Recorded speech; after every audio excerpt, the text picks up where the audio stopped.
Hi, I'm Leslie Cottle. Not that long ago, I made my first kind of mud flood video.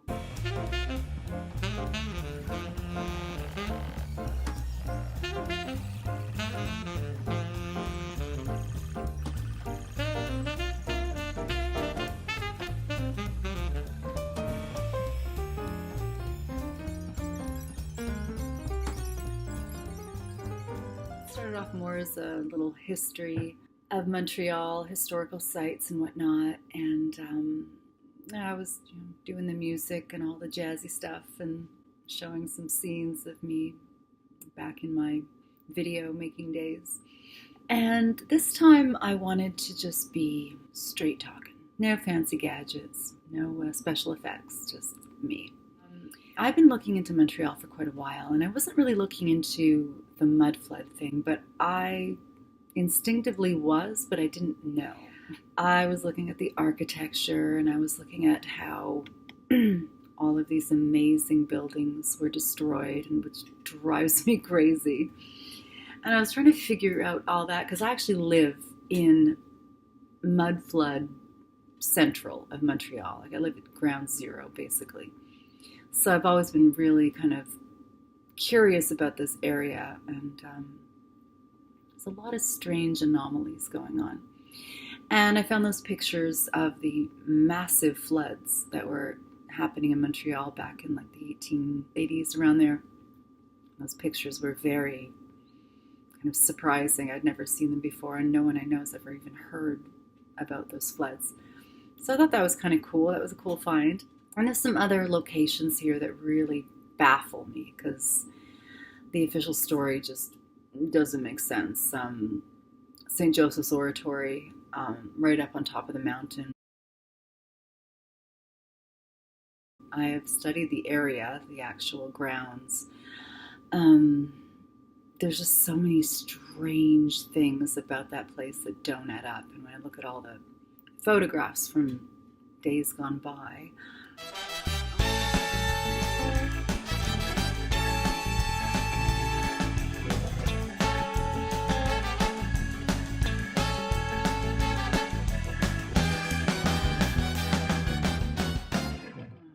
there's some weird stuff. And there's also pictures with like hundreds of little children.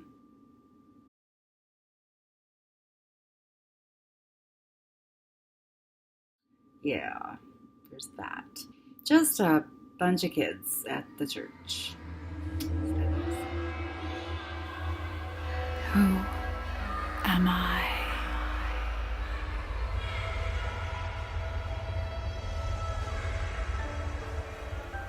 I live in a palace. I live on the street. I'm the girl next door you long to meet. I'm a priceless jewel locked in a tomb. I'm a tiny embryo found in a womb. I am a woman, fragile as a flower, nurturing life with all my power. I'm an angel of God. I'm a demon from hell. I'm a delicate pearl protected in a shell. I am the root of all evil. I'm the Virgin Mary. I'm the devil's minion. I'm a little fairy. I'm the wind in your sail. I'm the leak in your hull. I'm a vision of beauty. I'm just a skull. I am everything, yet nothing at all. I'm an open door. I'm a stone wall. I'm a harmless mouse with the roar of a lion. I once was queen. I'm an ancient Mayan. I've given my soul, yet they still want more. My skin is black, my skin is pale. I've never tried, so I could not fail. I am your fantasy. I'm all you crave. I'm as free as a bird. I'm a tortured slave. I am beauty, I am grace. I am time and I am space. I am laughter, I am love. I'm a vulture. I'm a dove.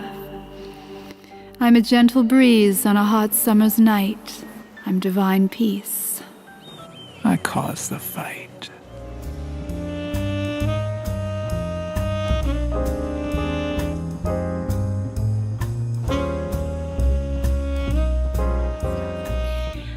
I spoke a lot about, I showed a lot about Notre-Dame de Bon Secours Chapel, which was the first chapel built in Montreal.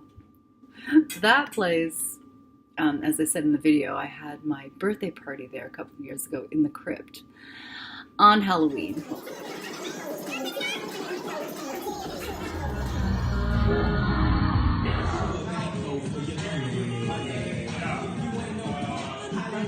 And what an experience that was, because now I know why. You can't go down there without a guide, and you can't take pictures, you can't take video. And once I got down there and spent some time, I realized that this isn't a crypt at all. This used to be above ground. They just built a church on top of it, which they always do, right?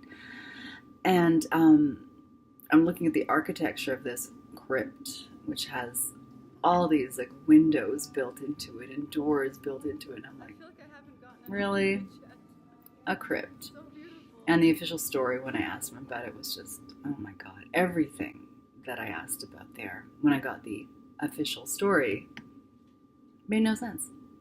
So it just told me that this, once again, is all bull caca, and there's something far, far more in depth, and we're not supposed to know about it. Yes, we are the oldest chapel in Montreal. This building, it goes back to 1771. The crypt as well. So the chapel on top of us and the crypt were built in 1771. And the chapel is built on the remains of a first chapel. And it goes back to 1678 on the same site with Marguerite Bourgeois. Marguerite Bourgeois, the first teacher of Montreal. She wanted to have a place in Montreal that is dedicated to the Virgin Mary. The Virgin Mary was very important for the first Montreal, because Montreal was called Ville-Marie at that time. And she was especially very important for Marguerite Bourgeois herself.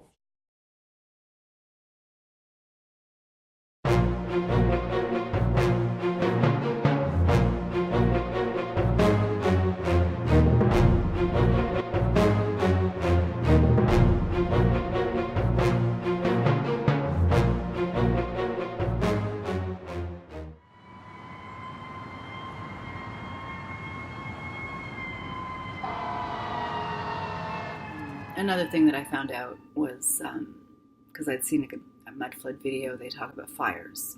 And a lot of the cities that are mentioned in the mud flood theories. And sure enough, I'd never heard of this. In Montreal, there was 2 fires actually within, that was my cat, in the span of, I think, a month. I think 1851, I'll verify that.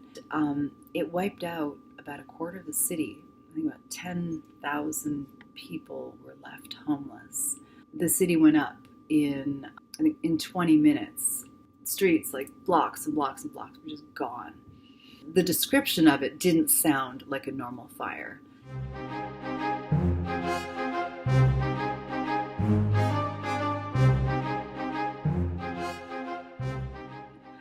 And it wiped out the Hayes House, this beautiful big hotel, one of the most gorgeous hotels in Montreal at the time, leveled it, and leveled a bunch of other really beautiful buildings that I've never even heard of. It's so bizarre, and they were never rebuilt. Just really strange stories that seem to correlate with a lot of other cities. This is one of the oldest cities in North America, so you could only imagine that there would be a lot of secrets here.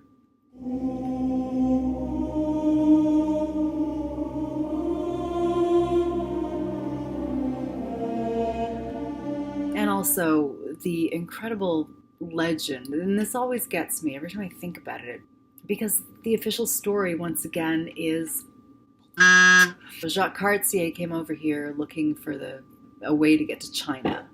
Well, no, that's not why he came over here. The King Francois I sent him over here in 1534 to find the Lost Kingdom of Saguenay. And these were Caucasian, white people who apparently had a lot of gold. They were very wealthy.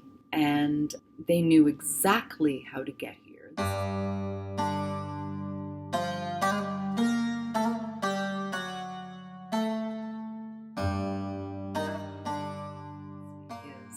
If you look at a map, you have no idea how many islands are in the St. Lawrence River. They had to have navigational maps and coordinates, or there were landmarks here at that time, so they knew which island was which.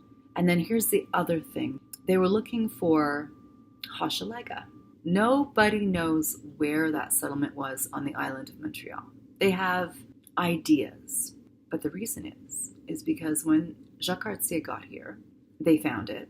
And based on some of his explanations and descriptions and stuff, they think that it was sort of at the base of Mount Royal. He named Mount Royal, the mountain here, which would kind of be right where I'm sitting. But here's what doesn't make any sense. Here's a tribe that had been here for, I don't know, thousands of years maybe. A very unique tribe. They weren't Mohawk. They spoke a very distinct language.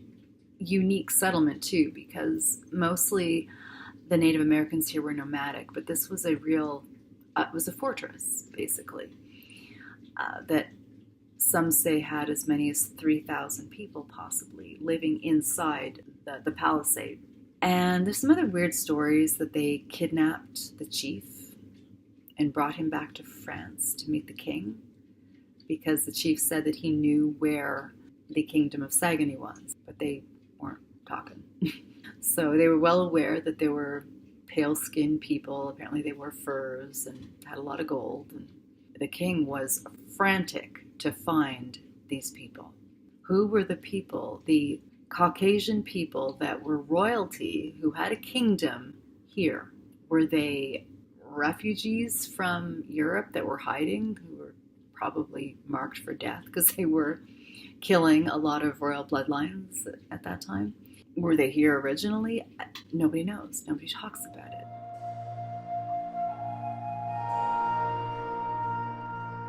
Quoting from Joseph Edward King's article, The Glorious Kingdom of Saguenay, in the Canadian Historical Review of December 1950. The following spring, 1535, the captain pilot embarked once again in a quest of treasures, and the two Indians sailed with him. His little flotilla crossed the North Atlantic, and as it worked westward past Anticosta Island into the St. Lawrence, the homecoming aborigines, claiming to recognize the landmarks, announced that only 2 days' journey to the west began the limits of the Kingdom of Saguenay. In this manner, on Friday, August 13th, 1535, the fabulous domain of Saguenay came into the white man's ken. For a decade, this was to be an Ignis Fatuus for French explorers. The Canadian tribe of Indians, kinsmen of the pair who had been to France, made only occasional and fleeting references to Saguenay, and it was not until October that the French learned more about it. Now here's the scary part. Well, first of all, Donnacona, the chief, apparently died in France. He never made it home, which really bugs me. I guess he had come back again. However, I know when Samuel de Champlain came for the first time about 70 years later, there was no sign of settlement. It was as if they did not exist. No remains. Their settlement had been razed. It was gone. The description of where it was before, there was nothing there. All those people just disappeared. They disappeared. Their language died with them. Their history, their culture, everything died with them. And nobody knows why. My theory on that is, I could be way off base, I think Jacques Cartier was sent here to find them. And to kill them. And to get their gold, obviously. And the only people who knew where they were and who they were was this tribe. So they were witnesses. So my theory is that whether it was the first trip or subsequent trips afterwards, They killed everybody. and they wiped out their settlement as make it look like they never existed. And then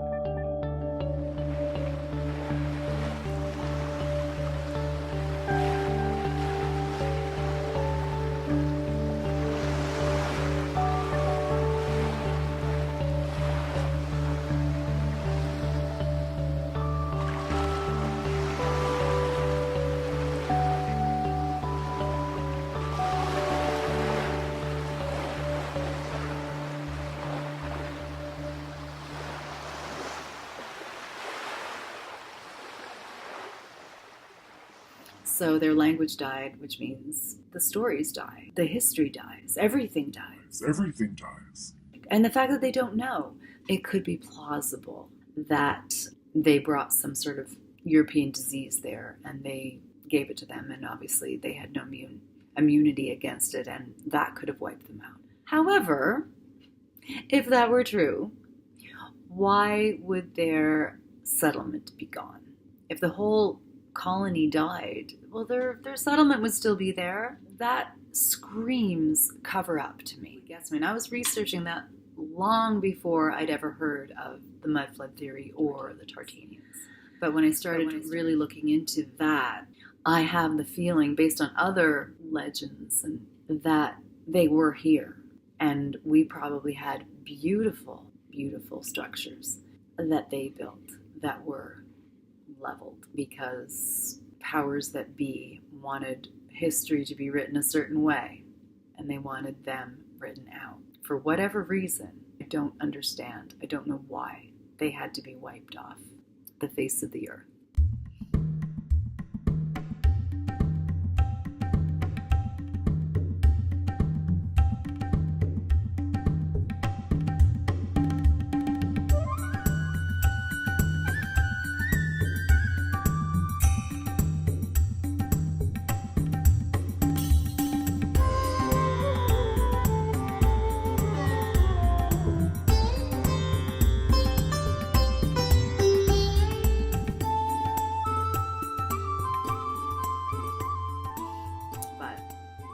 I'm hoping that some of them did survive, and maybe they could have married into some of the Native American tribes, and their blood might live on in that way.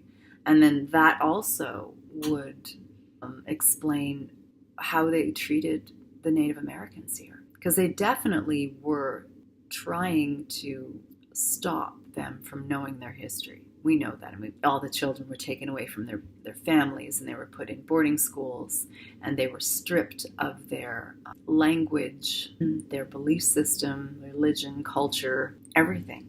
And they were taught, this is the truth, Christianity and their history, what they wanted them to know.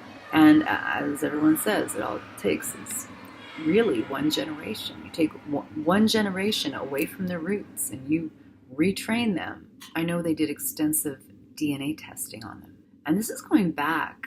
I remember I worked on a film. It was a Native American film.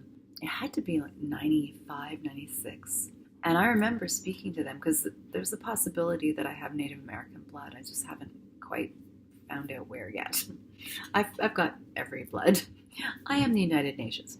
I remember a dear friend of mine who told me, oh, you just have to go and get a blood test, and they'll tell you immediately if you have Native American blood.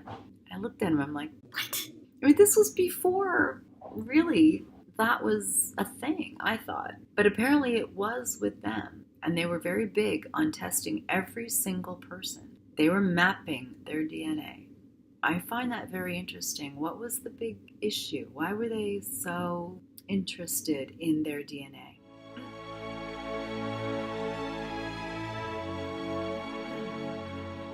I mean, I even heard a story that comes from the late 1700s when Marie Antoinette's son, the Dauphin, Louis, there are rumors that he didn't die in the tower. There are rumors that someone came and swapped them out and left another boy there. I always thought that was a legend. Again, when I was working on a film, a friend of mine who is Native American was working with me. It's a different film. And there was a film about Marie Antoinette. And we had into a huge conversation about that. And he just very casually said, well, you know, the Dauphin didn't die, right? And I'd been studying that, but I'm like, what? How do you know? And he said, oh, it's not a question of if or maybe. No, he came here. What? Oh, yeah. He was brought here. And originally it was a reservation that was near the Canadian border, but on the New York side. He told me that he was raised by a Reverend Williams, and that he married a Native American girl, and that bloodline lives on today. he wasn't saying like, oh, we've heard, it's a legend. He's like, No, it's fact. That was the only way to save Louis, was to get him the hell out of France and get him hidden here. and then I found out and it was a long story, but I found out some other stuff that really, really blew my mind. And that, I think that ties in, because then now you've got royalty again coming here. Because I think Lost Kingdom of Saguenay, that was a royal family. So we've got European royals, or are they European? I don't know. Louis definitely was. But maybe he was connected. Maybe that royal family was connected to the Tartarians. But there's a lot of strange legends, stories that are here that are really mind-blowing. And that the average person here literally knows nothing about. But it's time now to start digging up the proof, and whatever proof we can find, because there doesn't seem to be a lot. That now, with all of the mud flood Tartarian theories, I've seen some pictures of Montreal. There's something up here. And I think there was always something up here for a very, very long time. And I would venture to say that there were different royal people living here. Even whether it's the church or it was certain royal families over there, I think they were eliminating bloodlines for their own selfish purposes. And there were rumors that there were Grail refugees that came over here. Grail refugees would be people who have a certain bloodline, and they were being persecuted and hunted, tracked, and murdered. A lot of them. The Lost Kingdom of Saguenay, I think, is a big, huge, blaring sign that we need to look in that direction in terms of looking for Tartarians in North America or in Canada. Some of the things I've read said that the Lost Kingdom of Saguenay was actually here. And that would make a lot of sense if that's how they found them. And who knows? Maybe they found more than they said they did and they covered it up. You know, I know this is a global thing, but I think what would be important is everybody should be doing their homework so we can all add to that. You got to look at the church and you got to look at the royals, because they were working in cahoots. And the Templars. I think the Templars were here long before anyone says they were. And I know they were here in Montreal. And I have a funny feeling they may have had something to do with that crypt. But I don't think they built it. Unless they built it a very long time ago. That crypt looks old. And I would venture to say older than medieval. I think it could have been a temple to a female deity. That's why they kept it Notre Dame de Beausecours. You're just going crazy.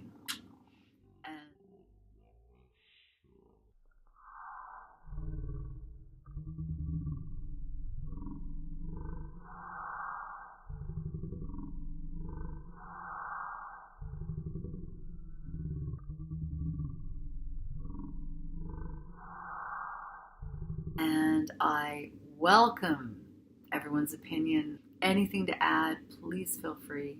I'm signing off now, and wishing everybody a fabulous day, night, afternoon, morning, wherever you are. Bye-bye.